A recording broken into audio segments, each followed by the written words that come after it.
Hello friends, चलिए आज की क्लास शुरू करते हैं। ये हमारी यूपी स्पेशल की 4th क्लास होगी। इसके पहले पंचायती राज खत्म हो चुका है आपका और कंप्यूटर खत्म हो चुका। जो भी नए स्टूडेंट है वो जाके देख सकते हैं। आज की क्लास में हम मॉडर्न हिस्ट्री ऑफ यूपी देखने वाले हैं। इसको 2 पार्ट में किया है। एक पार्ट आपका आ चुका है, सेकंड पार्ट आज देखेंगे। 1923 और उसके बाद की सारी घटनाएं देखेंगे। 1923 तक क्या हो गया था आपका? असहयोग आंदोलन गांधी जी ने खत्म कर दिया था। इसके बाद जो युवा थे उनको निराशा हाथ लगी। उनको चाहिए था कि तुरंत कुछ बड़ा हो, जबकि गांधी जी हो, चाहे नरम दल हो चाहे गरम दल हो, दसियों साल हो जा रहे थे और छोटे मोटे सुधार हो रहे थे। तो ये लोग असंतुष्ट थे।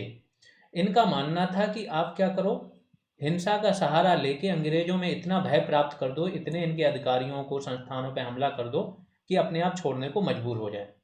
इन पर जो मेन विचारधारा जिसका प्रभाव था वो थी मार्क्सवाद। क्योंकि रूस में जो साम्यवादी क्रांति सफल हो गई वो हिंसा के दम पे हुई थी। तो उसने सबको प्रभावित कर दिया। दुनिया के बहुत से ऐसे देश थे जहाँ पे स्वतंत्रता आंदोलन चल रहे थे और उन आंदोलनों की दिशा बदल दी इसने मार्क्सवादी क्रांति में। ठीक है, तो भारत में भी सेम होगा। बहुत सारे युवा होंगे, बहुत सारी समितियां बनेंगी, संविधान लिखे जाएंगे, लेकिन हमें ध्यान देना है किस पे? यूपी का। प्रथम चरण था। प्रथम चरण में यूपी में कुछ अखबारों के माध्यम से ही काम हुआ है। बहुत ज़्यादा घटनाएं नहीं घटित हुई हैं क्रांतिकारी, तो हमने उसको नहीं किया।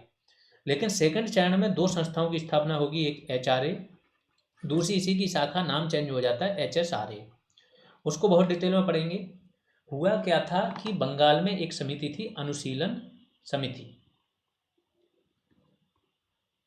ये भूमिगत घटनाएं घटित होती थी। इस समिति का काम था कि भूमिगत जो है उग्र या हिंसाग्रस्त साधनों के माध्यम से स्वतंत्रता दिलाने का काम करना।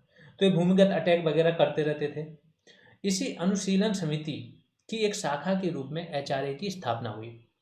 कहीं कहीं बुक्स में इसके बारे में लिखा जाता है कि इसकी स्थापना बंगाल में हुई, कहीं कहीं यूपी का जिक्र होता है, लेकिन एग्जैक्ट कहीं पे नहीं है। बहुत सारे रेफरेंस मैंने देखे, तो आपको इस पे नहीं जाना है।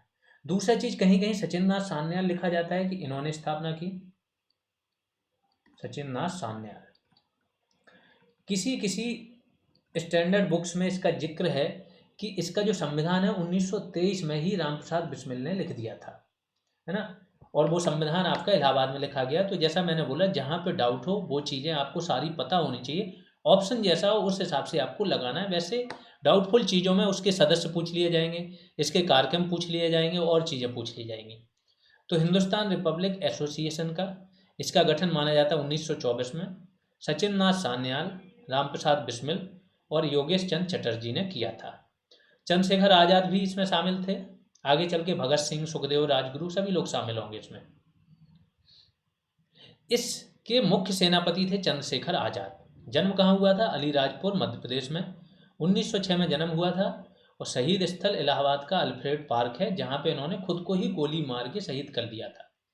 27 फरवरी 1931 को इन्होंने ये शहीद हुए थे। इसी का आगे चल के नाम बदल के क्या कर दिया गया? एचएसआरए, 1928 में। लेकिन इसकी एक घटना थी, काकोरी ट्रेन एक्शन, अब इसका नाम हो गया। यूपी गवर्नमेंट ने ट्रेन डकैती को ट्रेन एक्शन नाम दे दिया गया। तो यहाँ पे क्या हुआ था कि काकोरी लखनऊ के पास जगह है, यहाँ से एक ट्रेन जा रही थी जिसमें सरकारी खजाना जा रहा था। तो राम प्रसाद बिस्मिल होंगे, सचिन सान्याल होंगे, ये सभी मिलके क्या करेंगे? इसको लूटने की योजना बनाएंगे और इस ट्रेन को लूट लेते हैं। लूटने के बाद क्या होगा? इन पर मुकदमा चलेगा और 4 लोगों को फांसी दे दी जाएगी। ये एक मेन घटना थी, जो बड़ी घटना थी 1925 में होती है, एचआरए इसको करती है। ठीक है, अब आते हैं एचएसआरए पे। Hindustan socialist republic association. Bhagat Singh तथा चंद्रशेखर आज़ाद ने इसकी स्थापना कहाँ की थी? दिल्ली के फिरोज शाह कोटला, यहाँ पे स्टेडियम भी है दिल्ली का, इसी जगह पे 1928 में इसकी स्थापना की। काकोरी ट्रेन एक्शन जो एचआरए वाली घटना है वो यहाँ पे लिखी हुई है। संस्था तथा स्वतंत्रता संग्राम हेतु धन की व्यवस्था करने के लिए 9 अगस्त 1925 को लखनऊ के निकट काकोरी नामक स्थान पर, ट्रेन का नाम था 8 डाउन ट्रेन, इसको रोककर सरकारी खजाने को लूट लिया। लूटने का विचार किसका था? रामप्रसाद बिस्मिल का था। दिसंबर 1927 में 4 क्रांतिकारियों को फांसी दे दी गई। इनकी फांसी का स्थान कई बार पूछा जा चुका है। तो रामप्रसाद बिस्मिल को कहाँ? गोरखपुर में दी गई। अशफाक उल्ला खां को फैजाबाद में, रोशन सिंह को नैनी में और राजेंद्र लाहिड़ी को गोंडा में। इस कांड में ये जो हुआ था, मुकदमा चला, जो मुकदमा, जो क्रांतिकारी थे इनका मुकदमा लड़ा था चंद्रभानु गुप्त या चंद्रभानु गुप्ता, इन्होंने लड़ा था। और चंद्रभानु गुप्त आगे चल के यूपी के सीएम बने। ठीक है, तो सबसे ज़्यादा स्वतंत्रता आंदोलन में वकील आगे रहते थे, कोर्ट केस लड़ते थे, इन्हीं की अंग्रेज थोड़ा बहुत इज्जत भी करते थे। और आगे चल के यही देखोगे आप कि जितने भी मेन मेन राजनेता हैं वकील बने थे। फिर एक घटना और होगी असेंबली में बम, जैसा मैंने बोला public safety bill. Public safety bill ये लोग पास करना चाह रहे थे। इसका मेन लक्ष्य ही था कि क्रांतिकारी घटनाओं पर रोक लगाना, कठोर करना कानूनों को। ये बिल एक दो बार पास नहीं होने दिया आपकी स्वराज पार्टी ने, क्योंकि ये बहुमत में थी। लेकिन अब क्या होगा, ये बिल आपका फिर से इस पर चर्चा चल रही थी। तो 8 अप्रैल 1929 को यूपी के शिव वर्मा थे और जयदेव कपूर, इन्होंने सहायता की थी, ये डायरेक्ट शामिल नहीं थे, सहायता की थी। इनके सहयोग से भगत सिंह, बटुकेश्वर दत्त, इन्होंने क्या किया, केंद्रीय विधानमंडल में खाली पड़ी बेंचों पे बम फेंका। जब ये बम फेंकेंगे तो इनका जो मेन मकसद था वो किसी की हत्या करना नहीं था। इनका मकसद था कि जो बहरे कान हैं बहरों को सुनाना, गूंगे बहरों को सुनाना, कि इससे इन्हें पता चले कि हम किसी की हत्या नहीं करना चाहते, लेकिन हमारी बात सुनो। यह बम क्या है, पब्लिक सेफ्टी बिल पास होने के विरोध में था। चंद्रशेखर आजाद ने, इसके पहले क्या हुआ था 1928 में, सैंडर्स था, सैंडर्स ने क्या काम किया था, लाला लाजपत राय गरम दल के नेता थे, पंजाब के थे, पंजाब नेशनल बैंक की इन्होंने स्थापना की है। ठीक है, डीएवी कॉलेज की स्थापना में इनका बहुत बड़ा योगदान है, किसान नेता थे बहुत बड़े। तो लाला लाजपत राय ने क्या किया कि साइमन कमीशन का ये विरोध कर रहे थे 1927 में। सैंडर्स नामक अधिकारी ने बहुत ज़्यादा लाठी भांजी इनके ऊपर, और उसी की चोट के कारण इनकी मृत्यु हो गई। जब इनकी मृत्यु हो गई तो इनका बदला तो लेना था, तो चंद्रशेखर आज़ाद ने सैंडर्स की हत्या कर दी, और भी लोग इसमें शामिल थे, और ये भाग गए बाद में। आगे चल के इसमें भगत सिंह वगैरह भी थे शामिल, जो सैंडर्स की हत्या हुई थी। तो पब्लिक सेफ्टी बिल पे इनका केस चल रहा था, लेकिन फांसी इस सजा के लिए नहीं हुई थी, फांसी इन पे हत्या के लिए हुई थी। और चंद्रशेखर आज़ाद भागने में सफल रहे थे तो ये भाग गए थे। बाद में इनको क्या होता है, इनको भी घेर लेती पुलिस, और इलाहाबाद के अल्फ्रेड पार्क में चारों तरफ से घेर लेती है, गोली चल रही होती है। जब इनके पास आखिरी गोली बची होती है तो ये खुद ही शहीद हो जाते हैं। HSRA की बैठक में संयुक्त प्रांत यानी यूपी की तरफ से कौन कौन शामिल था, ये इंपॉर्टेंट है। शिव शर्मा, सुरेंद्र पांडे, विजय कुमार सिन्हा, जयदेव कपूर। जयदेव कपूर का नाम बहुत आएगा आगे, ये बहुत एक्टिव रहे हैं। HSRA का जो कार्यालय था वो आगरा में बनाया गया था। अब आते हैं सविनय अवज्ञा आंदोलन। क्या होता है सविनय अवज्ञा आंदोलन? अवज्ञा तो करेंगे, अवज्ञा करना मतलब आपकी बात नहीं मानेंगे, कानून नहीं मानेंगे, कानून तोड़ेंगे, लेकिन विनय के साथ, हिंसा के साथ नहीं। ठीक है, 1930 में आंदोलन के दौरान क्या हुआ, पंडित जवाहरलाल नेहरू ने जयप्रकाश नारायण तथा लाल बहादुर शास्त्री, इनके सहयोग से करबंदी आंदोलन की शुरुआत इलाहाबाद से की। तो सविनय अवज्ञा आंदोलन के दौरान ही हो रहा है। यूपी में संयुक्त प्रांत में क्या चलाया गया, करबंदी आंदोलन चलाया गया, एक किसान आंदोलन था। दिसंबर 1931 जवाहरलाल नेहरू को गिरफ्तार किया गया। अब सविनय अवज्ञा आंदोलन के दौरान हम आपको वो नहीं पढ़ा रहे कि दांडी मार्च कहाँ से शुरू हुआ, गांधी जी कब गए, इसके बाद जो आपका तट था उस तट पे कौन कौन मिले, वेब मिलर क्या थे, है ना। तो वो सारी चीज़ें नहीं, आपके जो काम की हैं यूपी में जो घटनाएं घटित हुई हैं उन पे बात होगी। तो यूपी में क्या हुआ आपका कि यहाँ पे एक तो करबंदी आंदोलन शुरू हुआ, दूसरा नेहरू जी को गिरफ्तार किया गया। अगर इसके पहले की एक घटना और देखो तो साइमन के विरोध में जवाहरलाल नेहरू ने लखनऊ में इनकी पुलिस से झड़प होती है। एक व्यक्ति था खली कुज्जमा, ये भी पूछा जाता है, इसने क्या किया, साइमन गो बैक गुब्बारे पे लिख के उड़ाया, और खली कुज्जमा आगे चल के पाकिस्तान का बहुत बड़ा नेता बनता है। आगे चलते हैं। 1929 में लाहौर अधिवेशन में, जो लाहौर का अधिवेशन था, जवाहरलाल नेहरू इसके अध्यक्ष थे। कांग्रेस ने अपना लक्ष्य क्या, पूर्ण स्वराज घोषित किया, और इसके अध्यक्ष कौन थे, जवाहरलाल नेहरू।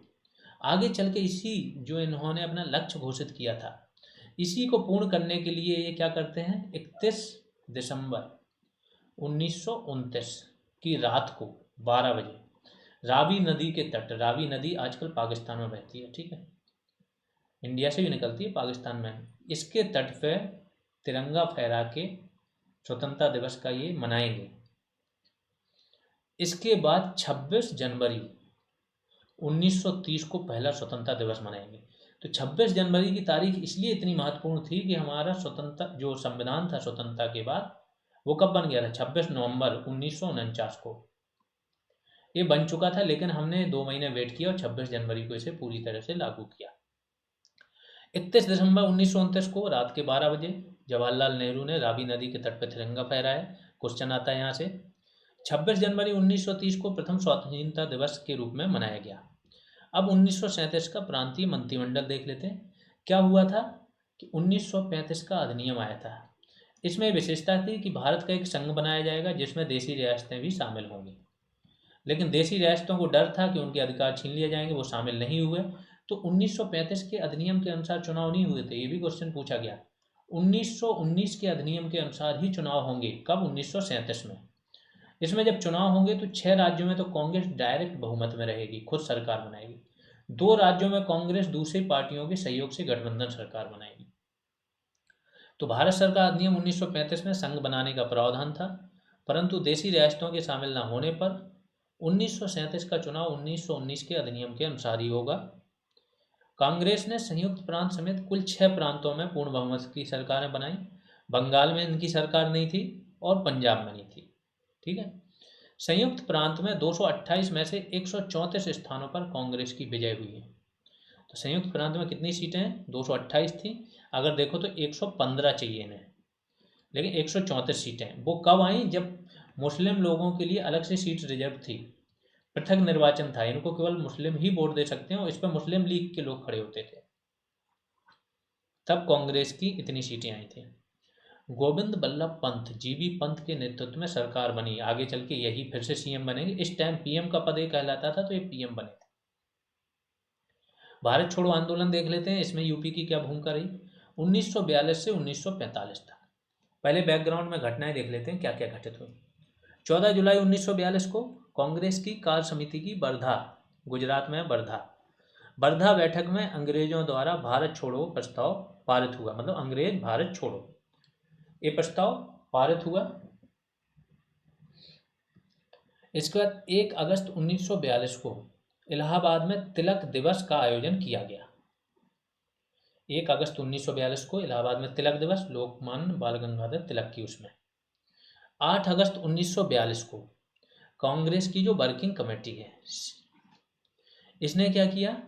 गांधी जी के भारत छोड़ो प्रस्ताव को इसने स्वीकार कर लिया और गांधी जी ने यहाँ पर करो या मरो का नारा दिया। इन्होंने डायरेक्ट बोला कि जो सेना है उससे आंदोलनकारियों पर गोली नहीं चलानी चाहिए, जो सरकारी सेवक हैं उन्हें कांग्रेस के प्रति अपनी निष्ठा साबित करनी चाहिए, जो जमींदार हैं वो किसानों की भूमि छोड़ें। गांधी जी ने बहुत सारे यहाँ पे ऐसे भाषण दिए थे क्रांतिकारी।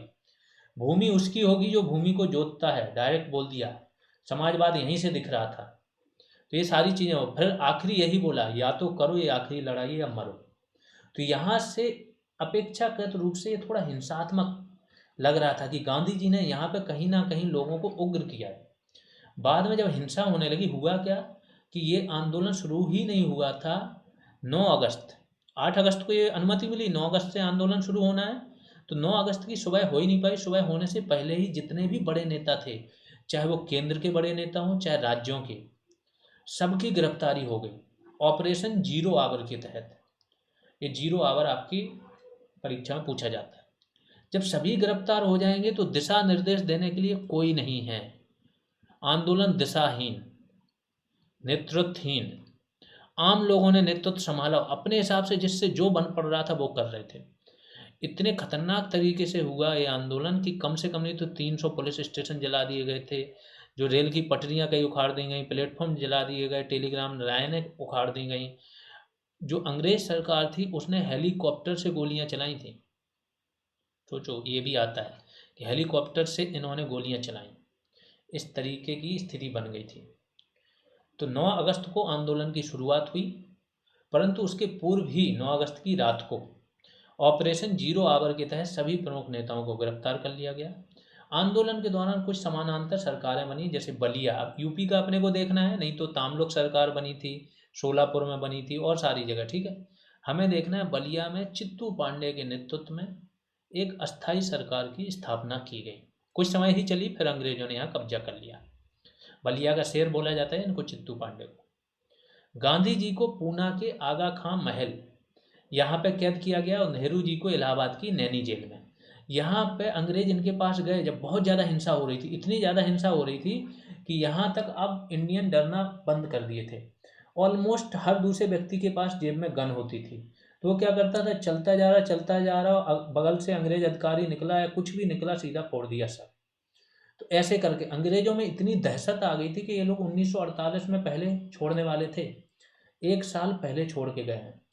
1944 तक सिविल सेवा में, 1944 तक क्या हुआ, सिविल सेवा में भारतीयों की संख्या बहुमत में आ गई। 1946 में क्या होगा, 3 म्यूटनी होंगी। एक आईएनए के जो सिपाही हैं, तो सहगल थे, कर्नल सहगल, ढिल्लो और शहनवाज खां, इन पे मुकदमा चला। एक हिंदू थे, एक मुस्लिम थे और एक थे आपके सिख। लाल किला में इनका मुकदमा चला और पूरा देश इनके उसमें एकजुट हो गया। फाइनली इनकी सजा माफ करनी पड़ी। फिर एक व्यक्ति और थे, कोई मुस्लिम, उनकी सजा के खिलाफ भी देश फिर से आ गया सड़कों में, उनकी माफ करनी पड़ी। और एक तलवार नामक जहाज था, तो खाने की क्वालिटी को लेके यहाँ विद्रोह हुआ और सारे जितने भी नेवी थे, रॉयल इंडियन नेवी कहला जाता था उसे, रॉयल ब्रिटिश इंडियन नेवी, उसमें विद्रोह हो गया। पूरे धीमे धीमे सारी नेवी जो इंडिया में थी अंग्रेजों के खिलाफ हो चली। फिर जैसा मैंने बताया कि बाद में जिन्ना और वल्लभ भाई पटेल ने म्यूटनी ख़त्म कराई नेवी की, और अंग्रेज खुद ही समझ गए कि अब उन्हें जाना पड़ेगा। ये सारा आपका जो भारत छोड़ो आंदोलन है उसका प्रभाव था। तो ये सब लोग इस जेलों में रखे गए। इससे कम मंजूर ही नहीं था, जो बड़े बड़े नेता थे, गांधी जी से बोला इस आंदोलन की हिंसा की आलोचना करो। गांधी जी ने बोला ये प्रतिक्रिया है, आप हेलीकॉप्टर से गोलियां चलाएंगे तो सामने वाला प्रतिक्रिया तो देगा। अब यूपी में होने वाले कांग्रेस के अधिवेशन देख लेते हैं कौन कौन से हुए। 1888 इलाहाबाद, जॉर्ज यूले थे इसके अध्यक्ष। 1892 फिर से इलाहाबाद होगा, व्योमेश चंद्र बनर्जी। 1899 लखनऊ, रोमेश चंद्र दत्त। 1905 बनारस, गोपाल कृष्ण गोखले। 1910 इलाहाबाद में बेडर बर्न, जिसका मैंने बोला सेफ्टी बाल्व का जो सिद्धांत था। 1916 लखनऊ, अंबिका चरण मजूमदार। लखनऊ समझौता हुआ था, यहाँ पे कांग्रेस और मुस्लिम लीग में भी समझौता हुआ था। पृथक निर्वाचन अपनाया गया था और गरम दल और नरम दल में भी समझौता हुआ था। 1925 कानपुर, सरोजनी नायडू प्रथम भारतीय महिला जो अध्यक्ष बनी थी। 1936 1936 लखनऊ, जवाहरलाल नेहरू बनेंगे अध्यक्ष। 1937 में होगा फैजपुर, पहला ऐसा अधिवेशन जो आपका कहाँ गांव में हुआ था। बेलगावी 1924, एक बार कंफर्म कर लेना। गांधी जी, पहला ऐसा अधिवेशन जिसके गांधी जी एकमात्र अधिवेशन अध्यक्ष थे। ये सब अधिवेशन है कांग्रेस के। 1946 में मेरठ में जेबी कृपलानी, और यही फिर बने रहेंगे आपके क्या है, स्वतंत्रता के समय यही अध्यक्ष रहेंगे जेबी कृपलानी। ये सारे अधिवेशन टोटल 9 हुए। ये पेड बैच की जानकारी है, जो लोग भी पेड बैच ज्वाइन करना चाह रहे हैं, सिंगल पीडीएफ आपको सारी 21 क्लासेज जो पंचायती राज है उसकी मिल जाएगी। सिंगल पीडीएफ आपको कंप्यूटर की सारी क्लासेज की मिल जाएगी। टॉपिक वाइज एमसीक्यू पंचायती राज पे मिल जाएंगे, कंप्यूटर पे मिल जाएंगे, वैल्यू एडिशन क्लासेज मिल जाएंगी, यूपी स्पेशल क्लासेज और उनकी सारी पीडीएफ मिल जाएंगी। टास्क करने का मौका मिलेगा, जिससे कि आप सुपर ग्रुप भी आगे चल के ज्वाइन कर सकते हो, जहाँ पे और ज़्यादा मेहनत हो रही है, ठीक है। रेगुलर ग्रुप कॉल होती है, उसमें आपकी जो भी क्वेरी होती है, डाउट होती है, वो सॉल्व कर दिए जाते हैं। फीस 299 है। आपको फीस क्या करना है, इस नंबर पे पे करना है, अकाउंट नेम चेक कर लेना है, उसके बाद उसका स्क्रीनशॉट या तो टेलीग्राम या व्हाट्सएप पे भेज देना है। स्क्रीनशॉट जैसे ही आप भेजोगे कुछ टाइम बाद ऐड कर लिए जाओगे। अगर कोई क्वेरी है तो इस नंबर पे आप कांटेक्ट कर सकते हो। अब यूपी में किसान आंदोलन देख लेते हैं। देखो, मेन तो किसान ही थे पूरे देश भर में, तो जहाँ पे भी किसान आंदोलन होंगे, सारे राजनीतिक पार्टियां या राजनेता चाहेंगे कि एक किसान उनके पक्ष में लामबंद हो, जिससे कि अंग्रेजों पे दबाव बनाया जा सके। उत्तर प्रदेश किसान सभा, इसका गठन किसने किया, मदन मोहन मालवीय, गौरी शंकर मिश्र और इंद्र नारायण द्विवेदी। इनके प्रयासों से इसका गठन 1918 में हुआ। आगे चल के जो मेन व्यक्ति होंगे वो बाबा रामचंद्र होंगे। बहुत ही ओजस्वी वक्ता थे, महाराष्ट्र के ब्राह्मण थे, रामचरितमानस का पाठ करते थे और लोग रामचरितमानस धार्मिक जो चीज़ें हो जाएं वो अच्छी हों तो लोग अपने आप आ जाते थे। तो बाबा रामचंद्र, झिंगरी पाल सिंह और दुर्गा पाल सिंह, इन्होंने यूपी किसान सभा को बहुत ज़्यादा मजबूत कर दिया। लेकिन आगे क्या होगा? बाबा रामचंद्र के बारे में जो मैंने बताया कि महाराष्ट्र के ब्राह्मण थे, रामचरितमानस का पाठ करते थे और इस पाठ से कृषकों में गौरव की भावनाओं को जागृत करते थे। आगे चल के बाबा रामचंद्र और बाकी जो लोग होंगे इसके, उनमें एक मतभेद हो जाएगा। जब मतभेद हो जाएगा तो बाबा रामचंद्र क्या करेंगे? अपना एक अलग से सभा बना लेंगे जिसका नाम होगा अवध किसान सभा। 17 अक्टूबर 1920 को ये संगठन बनेगा। 20 से 24 दिसंबर 1920 को अयोध्या में अवध किसान सभा की एक विशाल रैली हुई। सपोज करो उस टाइम पर 1920 में जब भारत आज़ाद हुआ था तब भारत की जनसंख्या थी 30 करोड़ के आसपास। 1920 में और कम मान लो। 1922 में तो जो जनगणना हुई थी 1921 की, 1921 की जनगणना में क्या हुआ था? भारत की जनसंख्या नेगेटिव थी। जो जनसंख्या वृद्धि दर थी पहली बार नकारात्मक थी। तो यहाँ पे जनसंख्या कम है, उसके बाद भी इस रैली में 1 लाख से ज़्यादा लोग आए थे। ये बाबा रामचंद्र का एक प्रकार से बोलो तेज था। यहाँ पे आए, चीज़ें हुई और सारे किसान लामबंद हुए। लेकिन क्या है, अंग्रेज तुरंत सतर्क हो जाते थे। पार्टी का किसी का इन्हें साथ नहीं मिला, ना कांग्रेस का। तो ये क्या होंगे, इनका दमन हो जाएगा और 1921 के मध्य तक जो भी किसान सभा थी इनका प्रभाव खत्म हो जाएगा। फिर एक आंदोलन हुआ, एका आंदोलन। लगान में अत्यधिक वृद्धि तथा वसूली में उत्पीड़न। जितने आंदोलन होते थे वो किस लिए होते थे? लगान वृद्धि, वसूली में उत्पीड़न, महाजनों द्वारा शोषण, जमींदारों द्वारा शोषण, साहूकारों द्वारा शोषण, उनके आंतरिक मामलों में हस्तक्षेप, आंतरिक प्रथाओं में हस्तक्षेप, यही सब आपके क्या रहेंगे आंदोलन। महंगाई बहुत ज़्यादा बढ़ जाए तो ये सब आंदोलन के रीजन होते थे।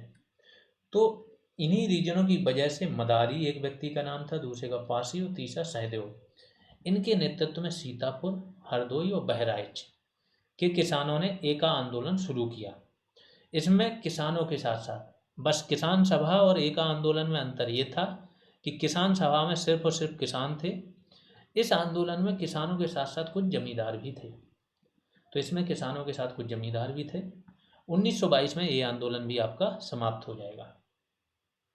यूपी में अन्य आंदोलन देख लो। धार्मिक आंदोलन है, अलीगढ़ आंदोलन है, सर सैयद अहमद खां का।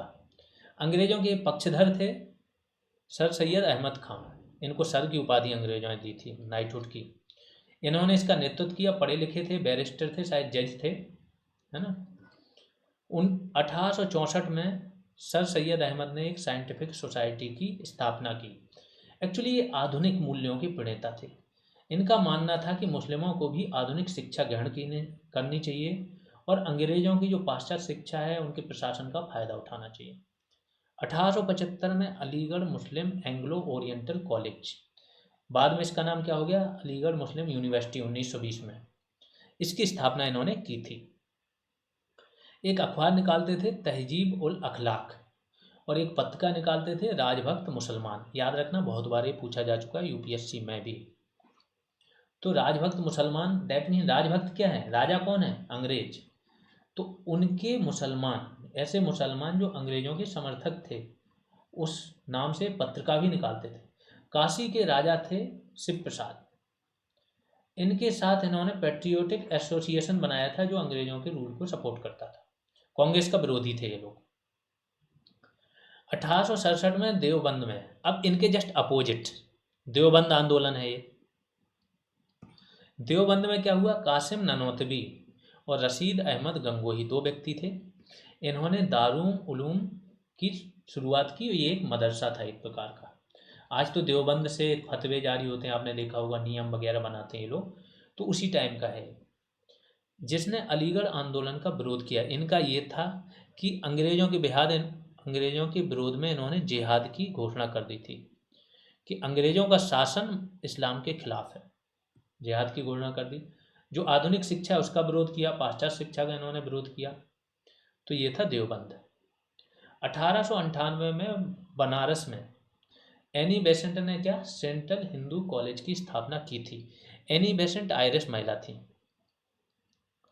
इन्होंने आयरलैंड में एक होम रूल लीग चला था, होम रूल आंदोलन चला था, उसी बेस पे आयरलैंड स्वतंत्र हुआ था।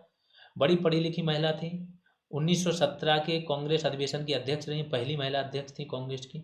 यहाँ पे आएंगी, थियोसोफिकल सोसाइटी से जुड़ेंगी, है ना, और भारत में होम रूल चलाना चाहती थी। 1916 में इन्होंने होम रूल आंदोलन भी चलाया। सितंबर 1916 में होम रूल लीग बनाई। जितने भी भारत के बड़े नेता थे, चाहे जिन्ना हो चाहे नेहरू हो, सब इससे जुड़े थे होम रूल लीग से। जब इनकी 1917 में गिरफ्तारी हो जाती है एनी बेसेंट की, तो गांधी जी जो हस्ताक्षर अभियान चलता है, गांधी जी भी उसमें भाग लेते हैं। तो ये इतनी प्रभावशाली महिला थी। इन्होंने ये हिंदू संस्कृति से इतनी ज़्यादा प्रभावित थी कि बनारस में सेंट्रल हिंदू कॉलेज की इन्होंने स्थापना की। और ये कॉलेज 1916 में मालवीय जी के सहयोग से क्या यही बना, बनारस हिंदू यूनिवर्सिटी। मदन मोहन मालवीय ने फिर बहुत ज़्यादा फंड इकट्ठा किया और इसको यूनिवर्सिटी बना दी, लेकिन कॉलेज के रूप में इसकी नींव किसने रखी थी? एनी बेसेंट ने। आगे चल के एक पॉइंट है कि बाबा शिवदयाल, ये एक और धार्मिक आंदोलन है। आगरा में थे बाबा शिवदयाल। इन्होंने राधा स्वामी मत की स्थापना की। इनके जो अनुयायी थे वो हिंदू तथा सिख दोनों थे। और जितने भी ये धार्मिक आंदोलन चल रहे हैं, ये क्या है? छुआछूत, मूर्ति पूजा, इन सब का विरोध करेंगे, आडंबरों का विरोध करेंगे। तो ये भी सेम इनका भी है। नाम आता है, कहाँ स्थापना की और किस चीज़ की, ये सब पूछा जाता है। उत्तर प्रदेश का राजनीतिक स्वरूप में कब कब परिवर्तन आया, ये देख लीजिए। तो मुगलों के पतन के बाद, जब मुगलों का 1707 में औरंगजेब की मृत्यु हो गई, जैसा मैंने बताया, उसके बाद भी थोड़ा बहुत उत्तर प्रदेश संगठित रहा। इसके बाद क्या हुआ? उत्तरी भाग में अवध के नवाबों के अधीन था, पश्चिमी भाग दिल्ली, दक्षिण पूर्वी तथा पूर्वी भाग बंगाल प्रेसिडेंसी के अधीन था। पश्चिमी भाग दिल्ली प्रेसिडेंसी में आता था। फिर 1836 में क्या हुआ? बंगाल प्रेसिडेंसी से प्रदेश के कुछ, मतलब जितने भी बंगाल प्रेसिडेंसी में आते थे, वो सारे जिला अलग कर दिए गए और इन भागों को अलग करके आगरा प्रेसिडेंसी बनाया गया। इसे उत्तर पश्चिमी प्रांत नाम दिया गया। तो नाम ध्यान रखो, 1836 में उत्तर पश्चिमी प्रांत नाम था यूपी का, और ये बंगाल प्रेसिडेंसी से अलग करके आगरा प्रेसिडेंसी में आ गया था। इसका मुख्यालय आगरा है अभी। 1858 में जो राजधानी थी आपकी, वो आगरा से कहाँ? इलाहाबाद स्थानांतरित कर दी गई। लेकिन हाई कोर्ट कहाँ? इलाहाबाद में ही रखा गया। आज भी हाई कोर्ट कहाँ है? इलाहाबाद में। 1877 में उत्तर पश्चिमी प्रांत तथा अवध को एकीकृत करके लेफ्टिनेंट गवर्नर एलजी के अधीन इसका नाम क्या रखा गया? उत्तर पश्चिमी प्रांत आगरा और अवध, ये नाम दिया गया। उत्तर पश्चिमी प्रांत आगरा तथा अवध 1877 में ये नाम था और लेफ्टिनेंट गवर्नर के अधीन आता था। 1902 में नाम बदल के इसका क्या कर दिया गया? आगरा तथा अवध का संयुक्त प्रांत। 1919 के अधिनियम के तहत 1919 का मॉन्टेग्यू चेम्सफोर्ड रिफॉर्म आया था। इसके तहत क्या किया कि प्रदेश को पूर्ण प्रदेश बना दिया गया। अब जो आपका लेफ्टिनेंट गवर्नर था, इसकी जगह गवर्नर यहाँ पर शासन करने लगा और इसके अधीन कर दिया गया। 1921 प्रदेश की राजधानी इलाहाबाद से अब क्या? लखनऊ कर दी गई। 1937 प्रदेश का नाम यहाँ पे क्या रख दिया गया? संयुक्त प्रांत। 26 जनवरी 1950 को देश का संविधान लागू हुआ। इसी दिन प्रदेश का नाम बदलकर उत्तर प्रदेश किया गया। 1 नवंबर 1956 को प्रदेश का पुनर्गठन किया गया। तो उत्तर प्रदेश का वर्तमान स्वरूप का गठन कब हुआ? 1 नवंबर 1956 को। इसमें क्या होता है कि जो देश के बहुत सारे ऐसे जिले थे, कुछ जिलों को बिहार को दिया गया, बिहार के कुछ जिले यूपी में मिलाए गए, एमपी के कुछ जिले यूपी में आए, यूपी के एमपी, इस तरीके से पुनर्गठन हुआ। 9 नवंबर 2000 को क्या हुआ? अटल जी की सरकार थी और 3 राज्य बने थे। उनमें से एक राज्य उत्तराखंड था, जो यूपी के 13 पर्वतीय जिलों को अलग करके बनाया गया था। ये तो यूपी का हो गया। अब देख लेते हैं आखिरी इसका सेशन, वो क्या है? यूपी के स्वतंत्रता संग्राम सेनानी जो यूपी से थे, इनका क्या योगदान था। ये क्वेश्चन आपका मेंस में बार बार रिपीट करके घुमा के पूछा जाता है। प्री में तो आराम से आते हैं इससे क्वेश्चन। तो पहले व्यक्ति थे बख्त खां। बख्त खां कौन थे? जैसा मैंने बताया कि बहादुर शाह जफर को जब 1857 के स्वतंत्रता के समय घोषित किया गया कि हमारे शासक हैं, तो उनकी उन्होंने एक सेनापति बनाया, तो उनके ये सेनापति थे। बिजनौर में एक रोहिल्ला, बिजनौर के थे, रोहिल्ला थे। 1857 के स्वतंत्रता सेनानियों के सेनापति का कार्य किया। अंग्रेजों के खिलाफ शाहजहांपुर और लखनऊ तक लड़ाई लेके आए। नाना साहेब बाजीराव द्वितीय के ये दत्तक पुत्र थे, धोंदूपंत नाम था। 1857 में कानपुर पर अधिकार किया, बाद में ये नेपाल चले गए। तात्या टोपे, इनका नाम था रामचंद्र पांडुरंग, मराठा सेना नायक थे। 1859 में मृत्युदंड दिया गया। नाना साहब तथा लक्ष्मीबाई के सहयोगी थे, दोनों लोगों का सहयोग किया था। इनका तो तात्या टोपे का राजस्थान में भी आता है, राजस्थान भी गए थे। कुशाग्र करके एक व्यक्ति थे, उनके साथ इन्होंने लड़ाई लड़ी, तो ये बड़े वर्सेटाइल व्यक्ति थे। बेगम हजरत महल वाजिद अली शाह की ये पत्नी थी। ब्रिजेश कादिर इनके पुत्र थे। इनके पुत्र को ही क्या है एक्सेप्ट नहीं कर रहे थे, इसलिए इन्होंने लड़ाई लड़ी और बाद में नेपाल में जाके इन्होंने शरण ली थी। रानी लक्ष्मीबाई, इनके बारे में सब कुछ जानते हैं, बस एक जो आता है कि हीरोज ने बोला था कि विद्रोहियों में कोई अकेली मर्द थी तो रानी थी। मंगल पांडे 34वीं बंगाल नेटिव इन्फेंट्री के सैनिक थे, बलिया में जन्म हुआ था और 8 अप्रैल को इन्हें फांसी दी गई थी। खान बहादुर खान ईस्ट इंडिया कंपनी में सदर अमीन थे, जज से ये रिटायर्ड थे। 1857 में बरेली का शासन अपने हाथ में लिया। तो ये जितने लोगों का नाम बता रहे हैं, जिस जगह का जिक्र हो रहा है वहाँ पर नेतृत्व भी इन्होंने ही किया। मौलवी लियाकत अली प्रयागराज में जन्म, प्रयागराज के सूबेदार घोषित हुए थे। 1873 में इनको क्या है आजीवन कारावास मिला। मौलवी अहमदुल्ला 1857 अवध क्षेत्र में क्रियाशील थे। नाना साहेब तथा खान बहादुर खान के साथ मिलकर मुकाबला किया। तो अवध क्षेत्र में 1857 के विद्रोह का नेतृत्व इन्होंने किया था। राजा देवी सिंह मथुरा में थे, 1857 में ब्रज के विद्रोहियों का नेतृत्व किया। कदम सिंह आपके मेरठ में थे, नियंत्रण किया। तो जितने भी दोनों सिंह हैं ये लोग कहाँ थे आपके पश्चिमी यूपी में, मेरठ और मथुरा। 1857 के बाद कौन कौन थे? आचार्य नरेंद्र देव सीतापुर निवासी थे, कांग्रेस सोशलिस्ट पार्टी के संस्थापक थे, कांग्रेस समाजवादी पार्टी के बहुत बड़े नेता थे। एक टाइम पे कांग्रेस समाजवादी पार्टी का प्रभाव ये था कि जो ये लोग बोलते थे वही कांग्रेस में होता था। अशफाकुल्ला खां शाहजहांपुर के रहने वाले थे, एचआरए के सदस्य थे, काकोरी कांड में भाग लिया इन्होंने। चंद्रशेखर आज़ाद एचआरए को एचएसआरए के रूप में पुनर्गठित किया था इन्होंने। आसफ अली बिजनौर में जन्म, भगत सिंह तथा साथियों के पक्ष में मुकदमा लड़ा था इन्होंने। चित्तू पांडे बलिया के शेर बोला जाता था।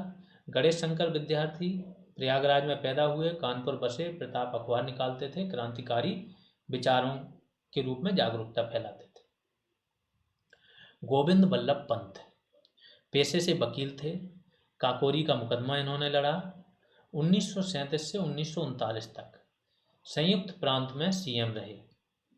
1955 से 61 तक देश के गृह मंत्री भी रहे। तो बहुत बड़े इंसान थे, बहुत बड़े नेता थे। अब जो मैंने बताया था कि चंद्रभानु गुप्त ने भी मुकदमा लड़ा था, तो ऐसा नहीं है कि ये भी नहीं लड़ सकते, काफ़ी लोग होते हैं जो मुकदमा लड़ते हैं। हसरत मोहानी 1921 में इंकलाब जिंदाबाद का इन्होंने नारा दिया था। उन्नाव जनपद निवासी थे और कांग्रेस के सदस्य थे। मौलाना शौकत अली जो मैंने बताया अली बंधु थे, तो जन्म रामपुर में हुआ, खिलाफत आंदोलन के ये नेता थे। राजा महेंद्र प्रताप, इनके नाम पे अभी एक यूनिवर्सिटी खोली थी, मोदी जी खुद गए थे, ठीक है।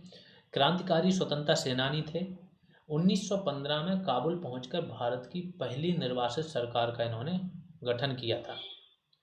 पंडित मदन मोहन मालवीय महामना इनको बोला जाता है, इनको तो मोदी गवर्नमेंट ने भारत रत्न भी दिया है ना। तो जन्म कहाँ? प्रयागराज। 4 बार कांग्रेस के अध्यक्ष बने थे। इंडिया और ब्राह्मण सभा की स्थापना की इन्होंने 1916 में बीएचयू। हिंदू महासभा में भी इनका बहुत बड़ा योगदान था।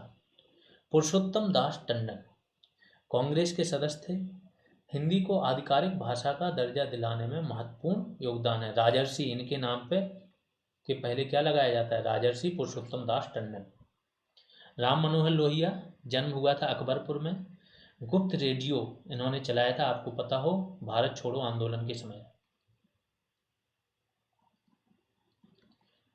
तो गुप्त रेडियो पे एंकरिंग यही करते थे। बाकी महिलाओं में अरुणा आशा फली थी वहाँ पे। समाजवादी पार्टी की इन्होंने स्थापना की थी। सहजानंद सरस्वती गाजीपुर से थे, किसान सभा की स्थापना की थी। भारतीय किसान सभा ये भी बहुत बड़ा संगठन था। तेज बहादुर सप्रू अलीगढ़ में पैदा। गांधी इरविन समझौता इन्हीं की वजह से हुआ था, बीच में मध्यस्थ थे। पूना समझौता में भी योगदान हुआ था, जो पूना में यरबदा जेल में गांधी जी अनशन पे भेज गए थे, तो गांधी और अंबेडकर के बीच में इन्होंने ही समझौता कराया था। ये सारे क्रांतिकारियों की बात हो गई। अगर आप लोगों को क्लास यूजफुल लग रही है, अच्छी लग रही है, तो आप लोग भी शेयर करते रहिए। सब्सक्राइब नहीं किया तो सब्सक्राइब कर लीजिए, जिससे कि बाकी लोग भी जो अच्छे स्टूडेंट हैं उन तक ये चीज़ें पहुंच सकें। अभी के लिए इतना ही, धन्यवाद।